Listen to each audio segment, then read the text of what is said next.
Hello, everyone. A very warm welcome to our 500 plus audience logging in today for the live hosting platform generated by People Matters. I am Meenakshi Indra. I am president at upGrad, and I have the absolute pleasure of working with a customer oriented and outcomes focused team at upGrad for Business. We are the B2B arm of upGrad focused on large enterprises, MSMEs, and startups. We focus on delivering quantifiable outcomes. The topic of our conversation today is leadership blind spot, succession planning during the attrition boom. I'm sure most of us are talking about this within our organizations or with our peer network. Professional recruitment services firm Michael Page predicts that nearly 86% of India's professionals will seek new jobs in the next 6 months as the great resignation in India intensifies through 2022. Add to this a recent report that mentions 40% of CEOs hired outside the organization unfortunately fail to meet performance goals within the first 18 months of their tenure. Frequent hiring and replacement for leadership roles is known to negatively impact the morale of employees, more so when it's external hires. The impact is further amplified, creating a state of constant flux, ambiguity, longer times to deliver, and overall loss of productivity in businesses. Most organizations are looking at building a succession plan for their critical roles to circumvent the VUCA world that we currently reside in. While this is a staggering data point in itself, we also notice that 30% of the board of directors choose an external hire to succeed an outgoing CXO. And this is primarily due to the fact that one third of the companies do not have an internal candidate to step up, and only about half of these regularly groom their high performers or individual contributors as a successor to these roles. The conundrum then really is what is stopping organizations from finding leaders among their own employees? What needs to change? And is external hiring the only means to fill these C suite roles? Our discussion today will attempt to deep dive on this and share real life anecdotes, best practices that have worked for leading corporations in India. upGrad for Business, in partnership with People Matters, presents this exclusive session in which we will share the different paths that organizations can potentially take to invest in building the leadership bench for themselves and future proof their business. Over the next 45 minutes, we will touch upon the executive leadership competences in demand, the roadblocks that we need to overcome to strengthen the leadership culture for future growth and expansion of our enterprises.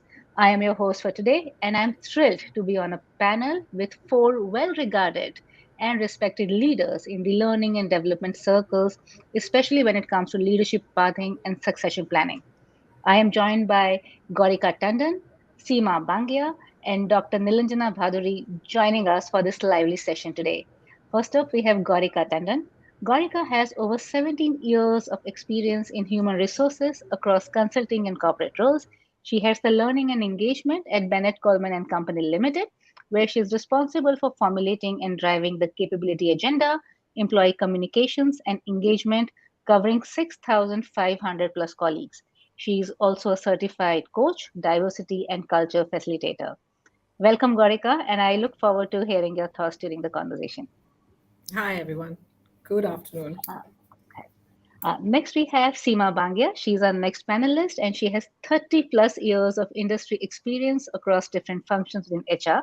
She is currently working with Mahindra Defense Systems Limited as their Chief People Officer. She is also a member of Mahindra Defense Systems Limited Board of Directors and is a certified coach from Ericsson Coaching International. I just heard that today, in fact, is her 10th work anniversary. Congratulations, Seema, and thank you for being on the panel.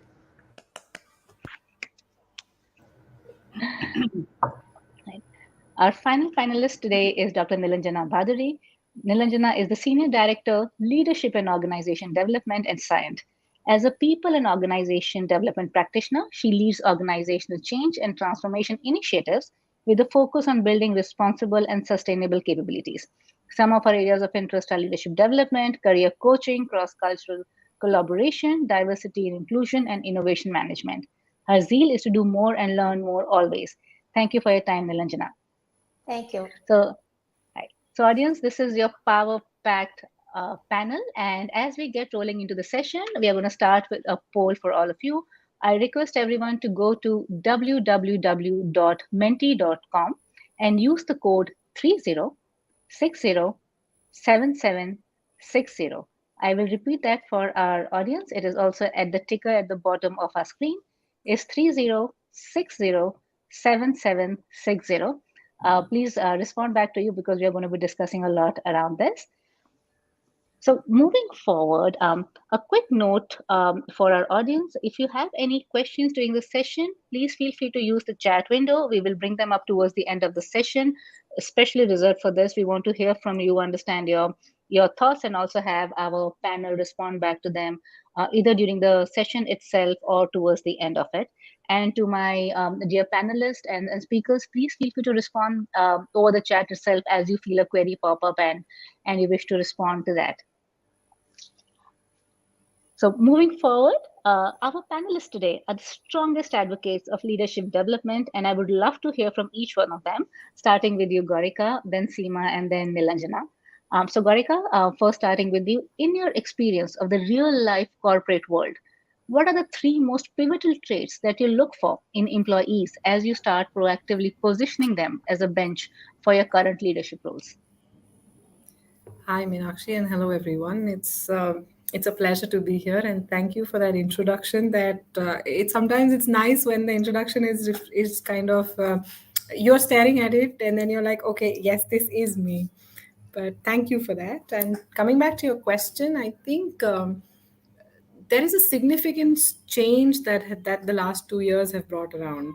While there were a lot of competencies and traits that were important, but considering the last 2 years and the change in the world of business that has come around, I think we've we've kept similar traits, but they're slightly sharpened and tilting towards something like decision making. Earlier decision making has always been important, but suddenly the pandemic gave rise to to the importance of short term. Where people used to make plans which were 3 years and 5 years, we're looking at 3 months and 6 months. So, therefore, a person who really needs to be in that position of a leader will need to be someone who is able to make decisions, sometimes quick decisions, sometimes long decisions, sometimes with data, sometimes in ambiguous situations, sometimes bold bets, sometimes those quick cut losses kind of decisions. So it's important that a person is able to understand, comprehend the situation, and take those decisions. That to me is a very important trait. Another trait in my mind would be innovation with calculated risks, because you will have to think of new ways of navigating the current world in different ways. Sometimes you navigate out of a crisis, sometimes you navigate towards leaps of growth. So a new leader, to my mind, would have to be a person who is able to creatively think of doing things differently, sometimes incrementally, sometimes with a mindset of disruption, but clearly innovation and calculated risk taking with accountability, and that particular gamut, that would be another trait. You asked me three, did you? Okay, so Yes, the three. third one, I think the third one to me would really mean would be collaboration plus setting up winning teams, because it's no wars are won alone. Eventually Mm, it'll have to mm, be a person who can create a sense of aligned purpose, and mm, also then create a navigation charter where mm, you know what your milestones are, yet not a person who needs to micromanage to tell you what step to take after the other, mm, but very importantly to be able to chart some kind of a north pole mm, mm, and create a winning team that is really going to have a war cry to get there. mm. Sure. And thanks for that, Gorika. What a strong start. I think you've just straight away gone to the heart of the matter. So you've spoken about decision making across the board, innovation with calculated risk, collaboration, and winning teams. With this, I'm going to come to Seema and seek her suggestions here as well. Sure, thank you so much, and good afternoon, everyone. Gorika set the context right. So, I come from a different kind of perspective, and I've seen that over the years, the competencies, the traits have, evolved. So, 20 years back, the competencies which were there, new competencies during that time, Now, maybe it's little redundant, or maybe it has further evolved, as Gorika also mentioned. Now, moving from the traits competencies is more on the behaviors. So, I'll give you an example of my current organization where I work. Last year, we have replaced all the competencies with the behaviors. And which are those behaviors? Again, like Gorika said, collaboration. So we also have that. Then we have agility. And then we have bold, being bold, in decision making, fast decision making, not being risk averse. And when you talk about the purpose and many other softer aspects, they basically are woven around these behaviors. So those traits being moved here. And one more trait which I would like to add, which I think over the last 2 years we have already experienced, empathy. I think empathy is the differentiator here. So I'm talking about empathy at the organization level, at the manager level, and across, because we have seen those organizations which showed a lot of empathy actually doing better, and people retain, that great resignation, this phenomena is happening. But in certain organizations, it's more of the loyalty thing which has built in, because of these traits being demonstrated by organizations. So it's not always the people, it's sometimes the Yeah. organization have to Yeah. display those Yeah. behaviors and Yeah. traits. And thanks so much for sharing the Seema. You've spoken about it's not just the competency, but behaviors which are at the foundation of it. And if I could just add to it, you're actually speaking about the layer of culture. So when you're speaking about this behaviors of collaboration, agility, being bold, empathy, these are really the foundational culture that an organization leans into to build a very strong succession layer. So thank you so much for that. Sure. Nilanjana, could you share your perspective as well? When you're the third speaker, you always have the advantage of the plus plus model. So in this case, I ditto both what Gorika and Sima said. But given the times that we are in, a couple of things strike me as very very important stuff that we should have in mind when we are looking at the C-suite leadership. It has to do with the personality, it has to do with the role. So there's a phenomenal amount of responsibility which is coming in, which has only got tougher with all of these short term, long term, every evolving, super hyper evolving contexts that we are in. And what I felt is this person, first and above everything, needs to be human. Not one of those superhuman, super cape kind of characters, but someone who's on the ground, someone who understands what it is to be on the other side of things. So possibly, I would just qualify that empathy that Seema mentioned with something which is being human and rooted to the context. Yeah. And with that, what I would also like to add is the digital citizenship piece of it, where, if you're not digital, if you're not there, and many of the leadership team comes in from organizations, has developed, has been very strong performers in the erstwhile world of doing business. So, but what it requires now is a digital citizenship. So someone who is very strong on that, not shy or not, moving away from it, or at least willing to embrace the digital citizenship. These are very important traits. And maybe one thing that I personally also look for is that ability of, having that confidence, that courageousness to challenge the status quo, and possibly not in a very aggressive manner, because that comes in little difficult with so much of changes happening, around us, but possibly with a little bit of quiet confidence, challenging things and taking it to the next level. Possibly that's the need of the hour, as per my perception of things. And Nilanjan, I'm going to change the order somewhere around so that you're not the last person throughout this So I conversation. don't get the benefit of plus plus anymore. Okay. So Nilanjan, you've articulated the empathy part of it. So you've strengthened that narrative for our audience to listen in, that for an organization to build on this is not just always the best performer or the most aggressive person, but it's also the leader with that ability to empathize with the organization, the manager, the team, and different factions that they work with. You've also spoken very interestingly about the digital mindset, and we hear this on and on because the world is getting remote, the world is getting global. So there is a certain amount of digital literacy or a digital aptitude that needs to come with our leaders as well. And the conundrum here is that by the time someone gets to a leadership layer, there's usually about 15, 20, 25, 30 years of experience, right? So it's very important to keep pace. I believe that's what you were also alluding to, the changes that are happening around us.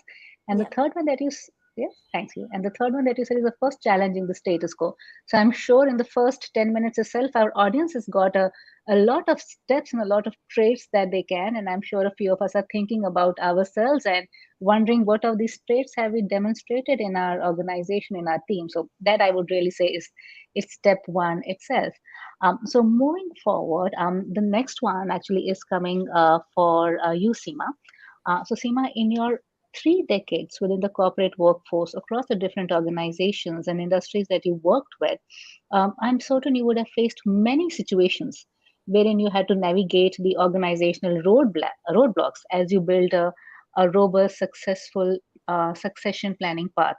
Could you share your experiences or anecdotes with our audience? Any challenges, strategies that you undertook that you feel comfortable sharing? Sure, definitely. I think many roadblocks. So Sure. journey is not been always smooth, especially Hmm. when it comes from a peer cohort, Yeah, where yeah. both are at the same level, and maybe tomorrow, after a few years, the other one starts reporting to the next one. So a lot of challenges, but I think a lot depends on the organization culture and also about succession planning. So, planning starts not at the time when we know it's just 2 more years for this person to move on or this new role to emerge. So, planning starts much, much more in advance. So some good practices like being having a shadow board. So shadow board is something very very powerful intervention which we do even at Mahindra, and where you just pick up the talent, the high potential critical talent, and then you put them in a more like a board kind of thing, and then you ask them to drive certain business strategy. And we had few businesses which emerged from this shadow board. So shadow board is generally basically middle management, high potential people. And we have many examples from this cohort moving to leadership positions. So this is not like one of the interventions. You need to plan much in advance. And when you plan much in advance, other people, the employees also see this journey being taken by some of these high pot people. So I think they start supporting that. And then we have certain things like MALL, the Mahindra Accelerated Leadership Program, where again you pick up people and then develop them. So roadblocks comes primarily from if something goes wrong in the planning. If planning is well, quite transparent, quite articulated, you know, presented, and where you have stakeholders buying, then that roadblock becomes little less roadblock. So, but it still remains there, by the way, because at the end of the day, we are all humans. And Seema, in your experience, most organizations, and this is a follow up to what you said, most organizations do have a succession planning pathway, whether it's structured or non structured. I'm seeing a few questions from our audience. Is there a stepping stone to that? What are the basics that an organization should have as they embark on this? Because you would have driven this multiple times over. So I think it's more like top driven. So if you see your chairman, Mr. Anand Mahindra, giving way to the other person, right? And moving on to a different role. So they see that. So it is top driven, and it is to be, lead by examples, I would say. And leadership has to really pitch in, you know. So it all starts from there, from the culture, from your mindset, from your purpose, from your behavior. So all these things Yeah. are, I look at it as interlinked. No, Yeah. that's very well said, Seema. In fact, for our audience, while succession planning needs to start with the heads of businesses for them to announce it, and it's usually helpful not to just leave people in the dark or keep guessing about it.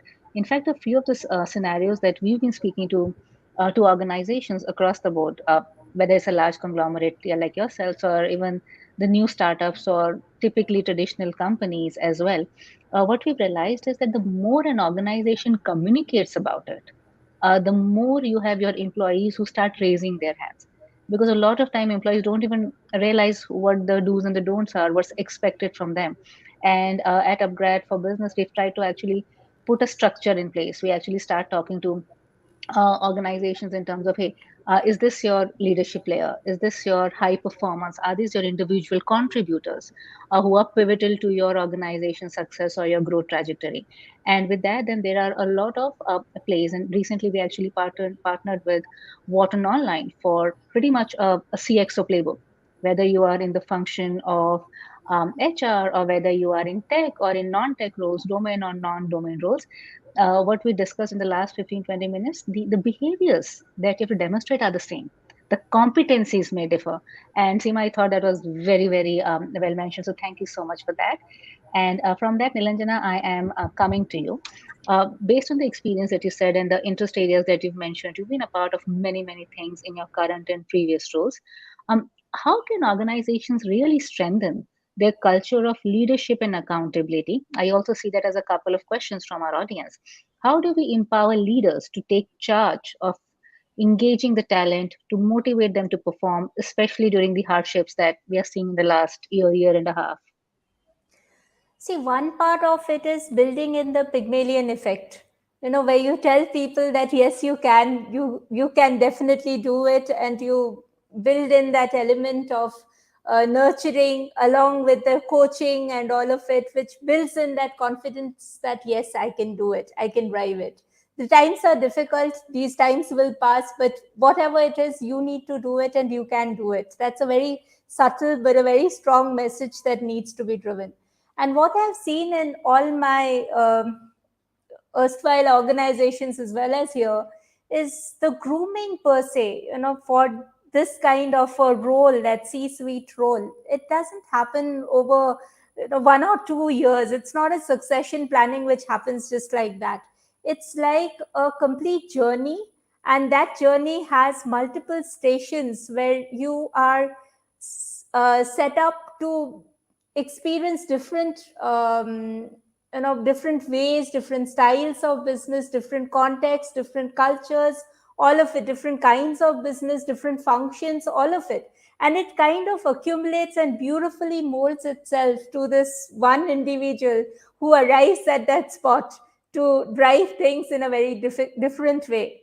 And possibly that's also another strong message, because I heard you mentioning this, and it's a fact that many times we bring in leaders from outside, and that failure happens very fast because people are constantly comparing with what's existing, and those benchmarks, competencies, everything becomes like a tick mark exercise, saying he's rated here and I'm rated here, so where do I stand in all of it. So we need to be subtly careful about how we communicate these as well in our grooming and nurturing journey, because it's not just meeting the yardstick, but also the systems thinking of how this person is cognizant of the system, the country, the Sure. business, Yeah. the culture, all of it. And Mhm. that's what makes a lot of difference, is what I feel. Very well said, Nilendra. You've spoken about the Pygmalion effect, which I'm sure some of our audience members are really going to Google and checking it out. And some of them are like, aha, I mean, this is really what happens in my organization as well. And again, you're double downing on that element of culture. There needs to be an ecosystem to help the new leader uh, come in, take that time to succeed and empower him or her to kind of drive that out as well. And again, being able to adapt to that, I would say there's no shortcut to that. There are things that are changing so much around us, and the last 2 years have just told us that it's really what Darwin said earlier. It's not the strongest of the species, but the most adaptable. The more that companies, teams, functions are pivoting, the stronger they are going to come out of it. So thank you for bringing that perspective in. Gaurika, I'm coming to you next. The great resignation, the great attrition are unfortunately the phrases that we've become all too familiar with. In your experience, would you recommend succession planning and is promotion within an organization as a means to arrest it with senior leaders, high performers, or how would you view it? Well, thank you. And yes, you're right.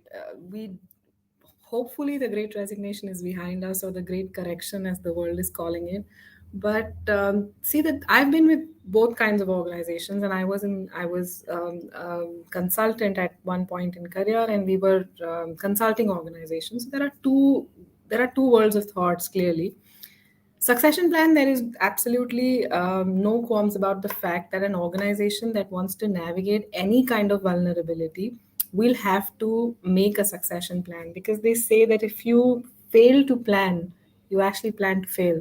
So, pretty much in that sense, succession planning, I think there is no organization that I've come across that does not really want to get into this exercise, which actually begins, like Nilanjana was mentioning, at a point where you really want to see where the business is going, what do you have, and so that you can take those talent bets.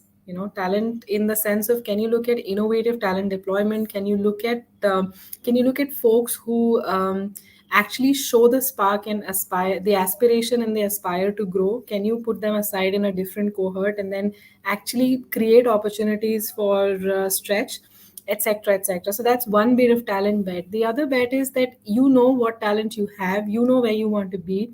Do you want to grow 2x 3x, or do you want to grow in multiples, do you want to grow in squares and cubes?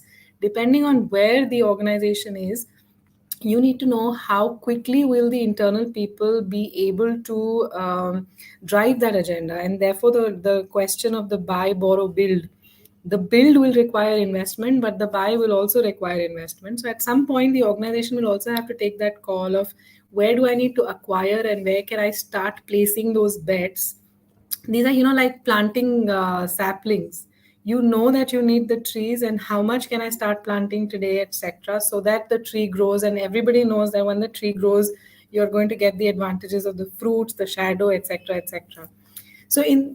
I started by saying that the organization does not have a choice on succession planning, but do have a choice in communicating to an individual that you're an identified successor, and that's the key. And there will never be one size fit alls. Every organization will have its own context, thought, etc. Personally, I lean towards suggesting to an individual that you have been identified as a successor, because what really happens is, when you start creating those journeys, you really need to tell that individual of, why am I getting you here, or why do I think that you need to put in that stretch. So if you give him or her an additional project as part of on the job training, the person will have to stretch. So unless you tell the individual that I'm asking you to stretch because at some point I want you to take that role as a manager, the person will not understand why I'm getting extra work and nobody else is getting. So once you start having those meaningful conversations, and the organization gives you the ecosystem and the infrastructure to kind of tell you what is in it for me if you were to do this, that's when this really comes alive, because a succession plan is a living thing actually. It is breathing, and you need to keep giving it those oxygen impulses for that plan to be alive. In that conversation, you need to make planned investments on an individual. I see that as a very, very effective attrition arrest tool, simply because the individual gets to see that I have a lot of my journey left. And if I do this, or if I'm able to do that, or if I'm able to build this, I see that I will grow in this organization. At the end of the day, any professional works for growth. Now, that growth has multiple dimensions to it. There's financial growth, there's upward, horizontal, left, right, etc., all sorts of it. In that sense, the individual will start seeing the manifestation of it in those movements and tick boxes where he sees, okay, this is what I did, this is what I got. And if the person gets what the person really wants or considers growth himself or herself, succession planning definitely contributes to an individual's stickiness with that organization. Long answer, but I hope that kind of brought Yeah. the perspective, Meenakshi. I think Seema has a point to add there, and then I'm going to come back and Garika, you've pretty much given the blueprint of it, if I may. Very well said. I'm going to go to Seema. I think she hasn't joined on this one. Yeah, sure. Thank you. Gorika, you talked a lot about the why part, right? And I agree with you, because if it is not articulated, it's not, shown as a career progression path. Of course, we won't be able to arrest that attrition, right? Especially from high potential cohort. Now, along with the why, I think how is also important part, right? So when we say competencies, we talk about proficiency levels, right? So when I speak to my people about that, I say you are here, and to reach here, this is what is required. And over the next 1 year, 2 years, this is what you need to really work upon. So I think why and how part is important, and what will happen. The what part will happen is purely linked with your business plan and business performance, etc., etc. So I thought I'll just add that point. Thank you. And thanks so much for that, Seema. So, if I were to bring this back for our audience, Garika spoken about the blueprint, and I'm really hoping that people are taking notes, those who are listening in to us, because if you don't have a succession plan in place, pretty much Garika, in her experience through consulting and the role that she's doing today, has spoken about it. So, the first thing is the organizational context. What's the journey that the organization is? What are they trying to do? What's the organizational perspective? You heard Nilanjana also speak about that. The second part of then is vocalizing that yes, we have a succession plan. We are always looking to transform our employees. And of course, from a previous query, list down the traits and the competence and the behaviors that you as an organization want to see within your employees so that they can start taking charge of it themselves. Then Gorika has also spoken about um, calling it out to the employees that you see uh, fit the bill, for lack of a better words, in terms of, hey, I'm looking at you as a successor to X, Y, and Z.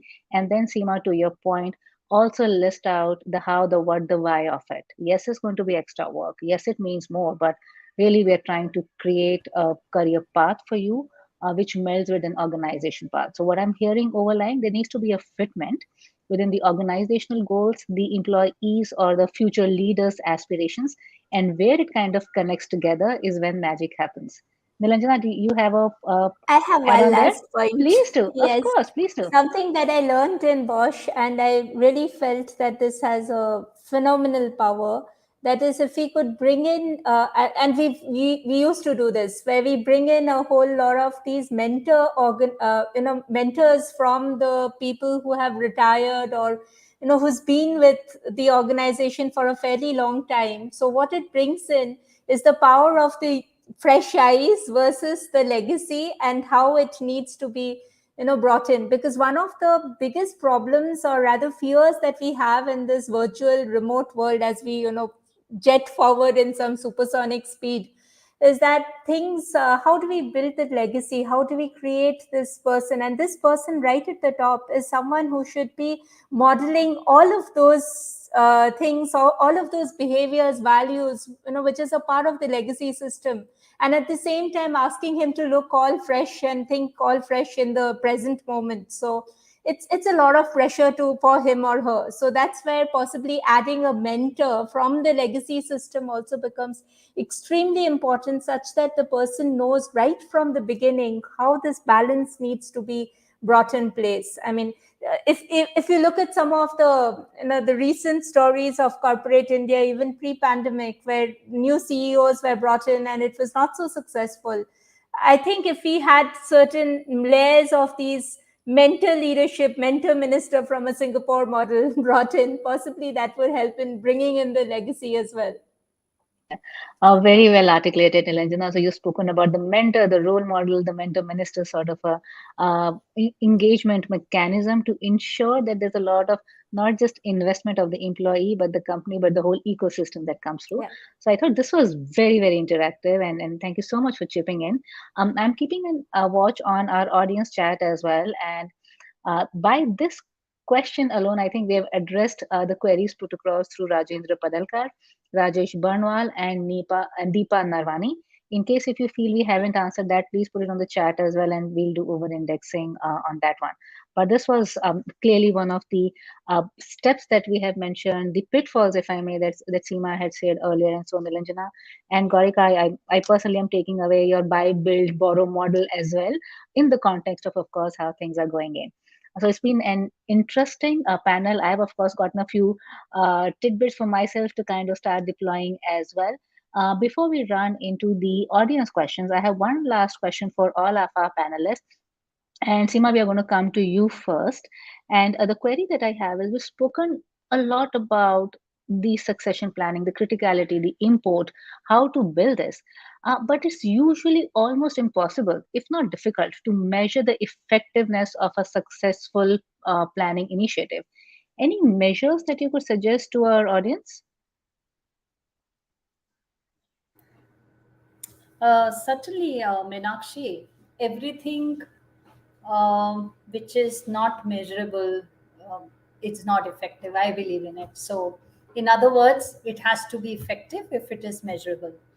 So I think it's very clear when you do your data analytics, HR analytics, you see how many you have created this uh, internal leadership positions vis-a-vis outside, right? How many years, what age? And here we also bring in the diversity, inclusion, piece of it. So we have a lot of ways of measuring it, and also measuring it from the business performance. So let's say if I go with Gorika's buy, build, borrow concept. So I have a few very readily available live examples that this for this function we have somebody groomed internally and how he or she is performing vis-a-vis the other. So there are many ways of doing it. So first and foremost is your business performance, which will speak for itself. One is that, and if you come back to the HR, then I think it's about your all data and your reporting and your analytics. That's what I would say. So you've covered both the yin and the yang of his, Seema. Nilanjan, anything that you'll like to add to this as well?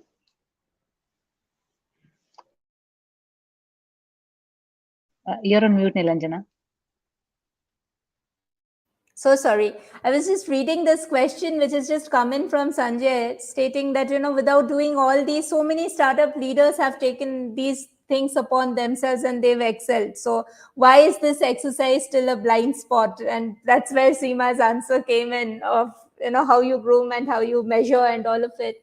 See, it can happen by serendipity. It's not that it cannot happen. That acceptance and all of it, maybe at a startup level, becomes much easier because it's evolving. There's no precedence and it's evolving at a very fast pace. So that's where it kind of happens by accident without planning. But otherwise, there needs to be a structure and there needs to be a very, very conscious thought process put around it. Otherwise, it will not succeed. In fact, even if you look at those small startups, many times they are failing because they are not having that planning and that structure in place. Yeah. So Way to kind of put that out. Yes, Karika. Lanchana, also because they don't have the scale and complexity yet. The minute you add scale and complexity to this, you need to add an element of fairness and an element of consistency. So, and that really gets established when you get a framework. Nobody asks you to be in the framework. There are exceptions you can take. There are versions 1.0 to 2.0, 3.0 that keep happening. And however, when you really get the scale and you really want that consistency in the sense that if you have a plan, then that plan needs to work through. When you also have, eventually there will be comparisons. And when there are comparisons, there have to be demonstrated examples of the why this and why not that. At that point, this structure will definitely come. So even if the startups today, Touchwood, are able to do what they're able to do, as they grow, this process will have to come in the way they're running their business plan and people plan. One valid perspective, Gorika. And the way that I would also add to that is most startup founders today, leaders today, have demonstrated these behaviors that we just spoke about in the last 30 to 45 minutes, whether it is growth mindset, whether it is agility, whether it is collaboration, whether it is grit. So I would say it would be oversimplifying it to say that, hey, the startup founders or leaders didn't really have to go through the journey. Most of them have actually worked with companies before where they have learned the ropes. And that's where I would say the Indian corporate system feeds and brings in a lot more of this entrepreneurial mentality. And whether you look at the largest companies, the oldest companies in the world, they are talking to us about this entrepreneurial mindset. And I would actually say, why would like a 100-year-old organization want to build entrepreneurial mindset? I mean, these guys have built it. Got to Korika's point, they've scaled it out, but they understand that it's critical to have that innovative bent of mind that we spoke earlier as well. So again, what I'm again seeing from a lot of our panel and from our audience questions as well, that there needs to be a method to this madness. To Nilanjana's point, organizations can't bank on serendipity alone. It's great if that happens. It's just the cherry on top, but the work has to be done to kind of get to there. We spoke about longevity as well. So Seema, Gaurika, Nilanjana, wonderful, wonderful perspective. I'm reading the audience thoughts. There's an overwhelming euphoria in terms of the things that you've spoken about that is striking a chord with our audience. And given that our audience has been very engaging, I'm going to take a few questions from them, and please feel free to kind of let me know if I should address it to them, address it to you. So one of the questions that has come in is the tenure of the employees, the Gen Z, the millennials, and the older folks. And this question is coming in from Rupinder Kaur. She's speaking about the fact that the millennials and Gen Z may have very different aspirations as far as a career is concerned. How do we really identify the mojo and keep it alive for them long enough for succession planning to come into effect? Any takers for this? All right, Nilanjana first, and then I'll come to you, Seema. Okay, so a quick. Actually, I had one story. I remember one, story which I heard about this lady who was going on a maternity leave, and before she leaves, the executive level actually called her, not just to wish her good luck for her, the upcoming challenges, but also for that matter to say that what is that position that she will come back to, and that was actually a promotion that was coming her way the moment she comes back to work. And very clearly it was articulated, stating that you could take a 6 months break or 1 year, whatever works your way, but this is what is waiting for you. And this kind of directionality which is set, which is giving you what is it that you are aspiring for, I think that's phenomenally inspirational for anyone to keep going. And when you look at identifying that mojo, you've definitely seen some spark in this person.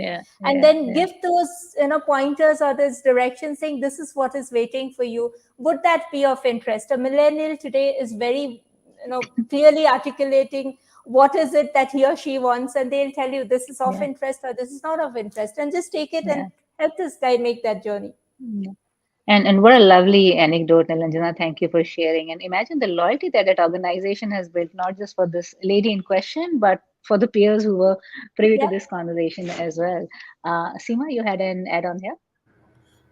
Yeah, I would like to share my personal experience. So, when I was telling my daughter, who's a Gen Z, that I'll be completing 10 years with this organization, she says, that's boring. What you've been doing for the past 10 years, you've been doing. How can you be at one organization for so long? So, why I'm sharing this? Because this is how they think.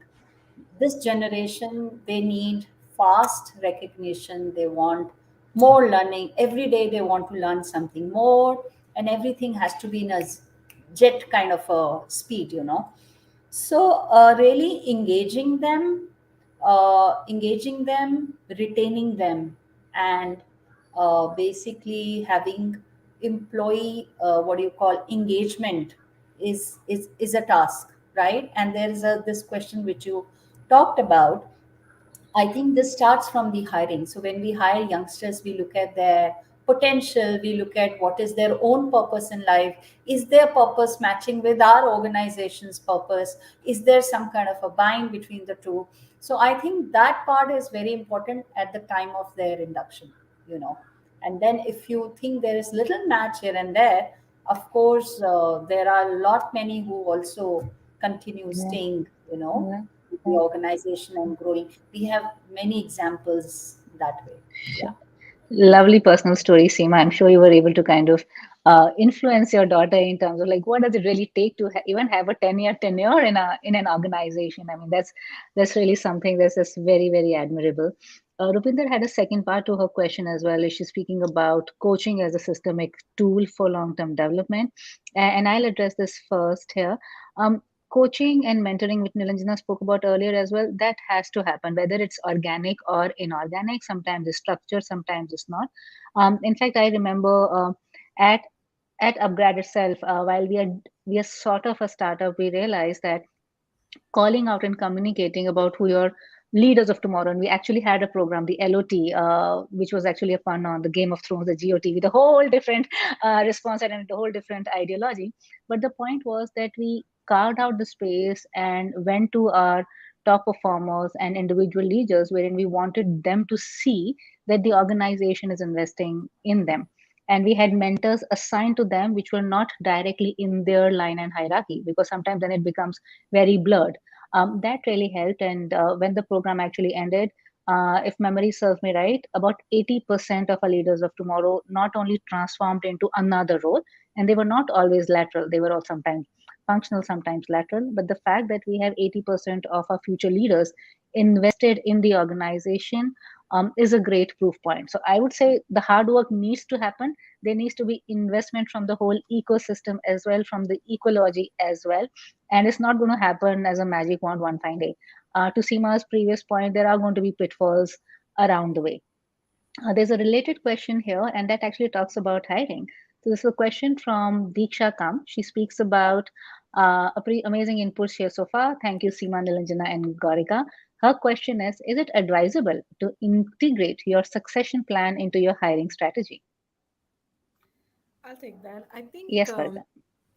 there is no HR process that lives as a standalone on an island. Every process is interrelated, and that really is what is the talent strategy. And it will not begin at hiring, but actually before that, which comes with employer branding. What is it that you're talking about? So the EVP, as now it's called, what is it that the organization stands for? What are key? So tomorrow, if somebody says I work with organization A or B, there has to be a persona of the organization that kind of forms in the mind of the person you're speaking with. Therefore, attracting talent, hiring, onboarding, all of this really gets along. They have to integrate, and therefore succession planning cannot stand out of it. Succession planning has to integrate with performance management. It has to integrate with learning and development. It has to integrate with rewards, for that matter. So there's absolutely no process which it should not integrate with. Thanks I for that, just want Gaurika. Yes. I just want to Yeah. add on to that, which is not a very common statement, but this succession planning is also supposed to integrate with the exit handling in today's world, with this great resignation which is on. If you're really seeing or letting go of a person whom you have valued at any point in his or her journey in the organization, and this person has a willingness or that ability to come back at certain point of time, you should also take care of how you handle that exit, because that's the point of time where you make a lasting impression. In fact, one of my personal stories here, where I remember when I first left Bosch, I had the HR leaders sitting with me and helping me understand what are those few little things that he knew of the next organization that I was going to, and he was actually helping me set me up for success in the next organization, which is actually none of his area of concern. But that left me with such a lovely impression about the entire organization, about that person, and about that ecosystem, that I would always love to go back there. And that's the kind of spirit that I'm looking at building in when you even handle those exit processes in today's great resignation, as we call it. Actually, Nilanjana, to that point, I'll say, why just voluntary? There are sometimes succession planning gives you those involuntary exit indicators as well. So true, I missed that last line, but thank you for adding it. I think it also gets into, it leads into or follows through from the attrition and the exit piece as well. Yep. Sure. And talk about taking the bull by the horns, Gaurika and Nilanjana, not just hiring, we're talking about the exit strategy as well. I mean, every touch point that you have as an organization is impactful, whether it's the day one or the last day of an employee in a leadership cycle or at any point in the career stream that the employee comes to us. I'm coming to the next audience question. This is from Pratibha Verma. She's speaking about wonderful insights that she's heard from our panel. And her query is more about the remote working, and I'm sure that's pretty much front and center for all of us. She's asking that when we are in working remotely, it's very difficult to understand an individual's behavior. How can we really make an effective succession plan in this situation?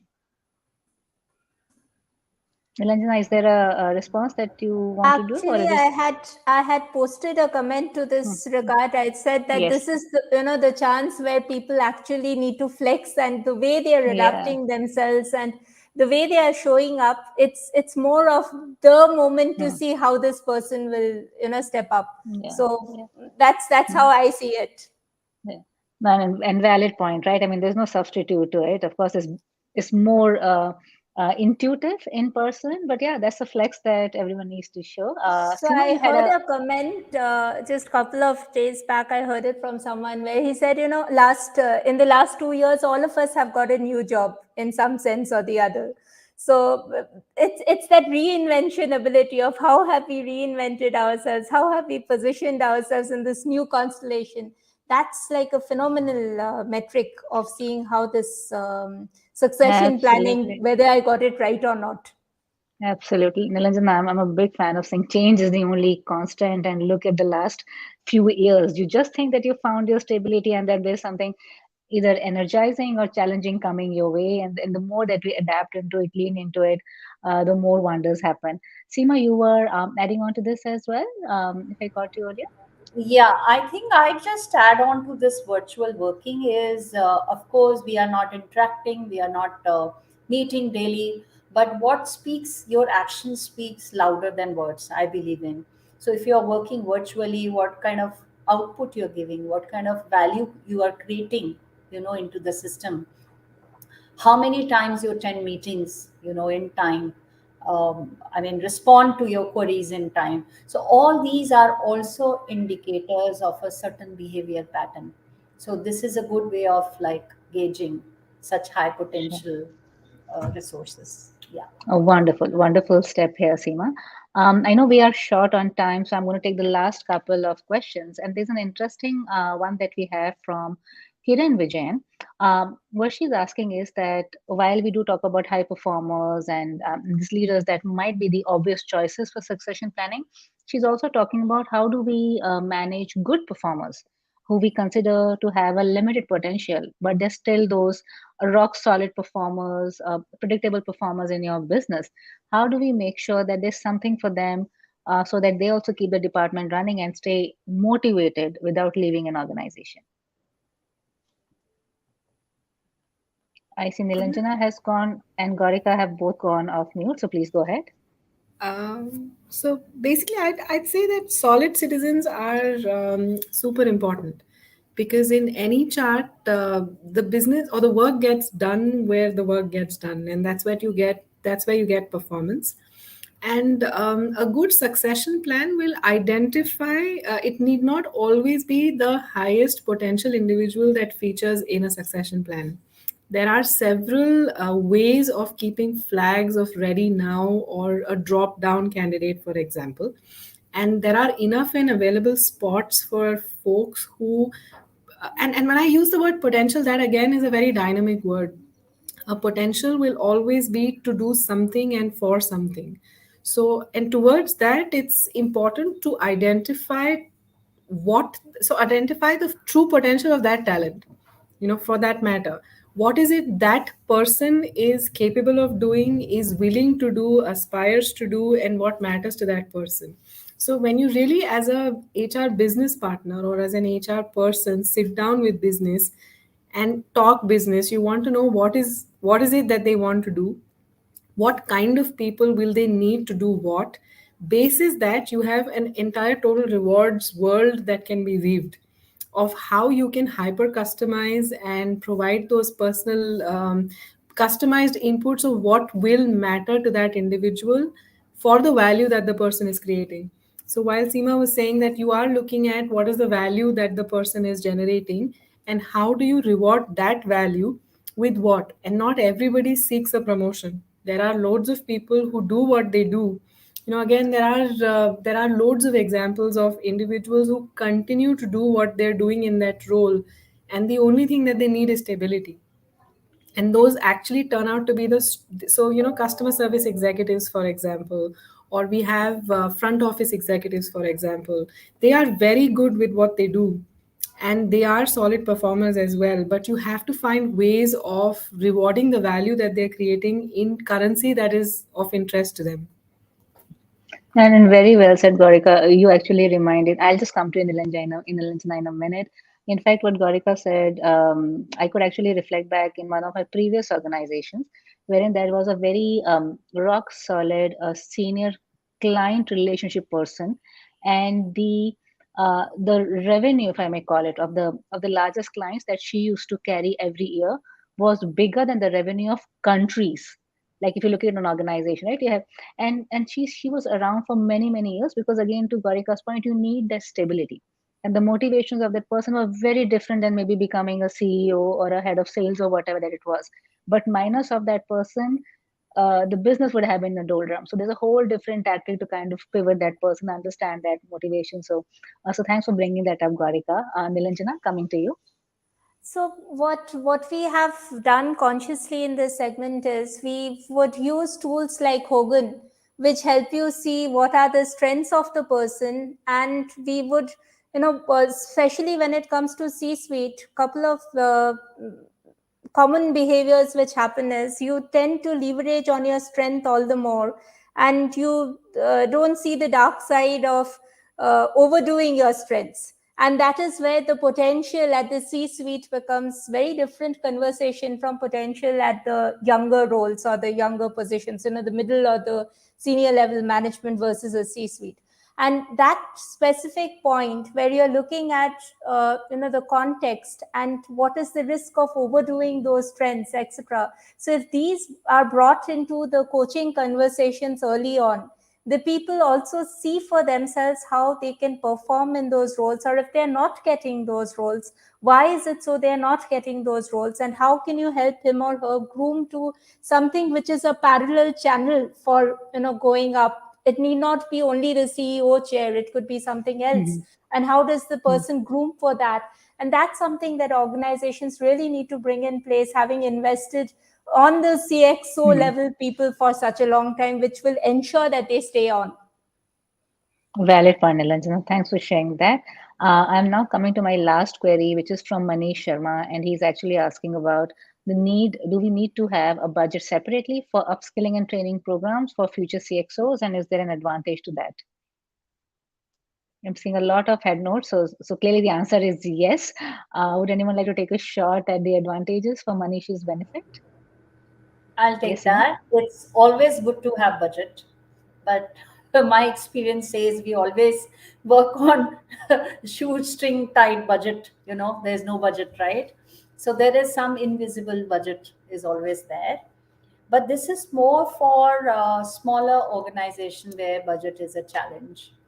I think your training starts when you have identified somebody as a backup to the person who will be moving up, as part of your planning.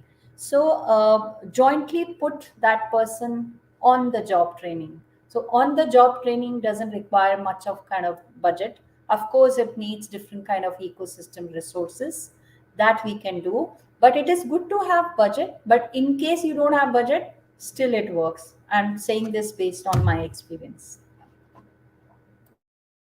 Thank you so much for that, Seema. And what an interesting question, right? There's always going to be a conversation about like where do you kind of put your upskilling budgets? Is it about your top 20% who might be in leadership, where the budgets need to be higher to kind of get them through this journey? Or is it going to be your 80% of the workforce? So it's always going to be impact versus number of people touched. Dear audience, I'm hoping that you got a lot of insights through our energizing panel of Seema, Gaurika, and Nilanjana. I must say that it was a very open, candid, and transparent conversation. And for those of us who've listened in carefully, there's really a step by step in terms of the how to kind of build a succession plan, what to do, what not to do, the pitfalls to watch out for, and really not just kind of do it as a one off, but whether it is a part of your hiring strategy, integrating that into the really fabric of your organization, touching different audience points. So thank you so much, Seema and Gorika and Nilanjana. This has been fantastic listening in, and of the comments that our People Matters team is sharing in, clearly our audience resonates. I must admit we've not been able to cover all the questions, so People Matters team, feel free to send this to us, and we'll definitely try to respond back to each and every one. Once again, thank you for this valuable time. This was really, really a loaded and an invigorating session. So thank you, Garika, Linojana, and Seema. Have a wonderful day ahead. Thank you very much. Thank you for inviting us. Pleasure. Thank you. Thank you. Pleasure Loved having it. you. Likewise. Bye Thank you bye. so much. Bye, everyone. Bye bye.